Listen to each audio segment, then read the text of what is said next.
Tingnan natin ang supply. Yan. May supply na siya ng 220 ngayon. Pag in-on mo siya, hindi pa to nakaset yung timer niya. Naka-on siya automatic. Kahit tumikot siya, kahit iset mo yung timer dito, hindi yan gagana. Hindi gagana yung timer na sinet mo. Hindi siya mamamatay kusa.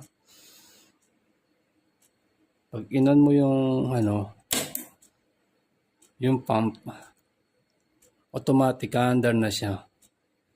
Pag in mo tong push button, mamamatay na rin yung pump.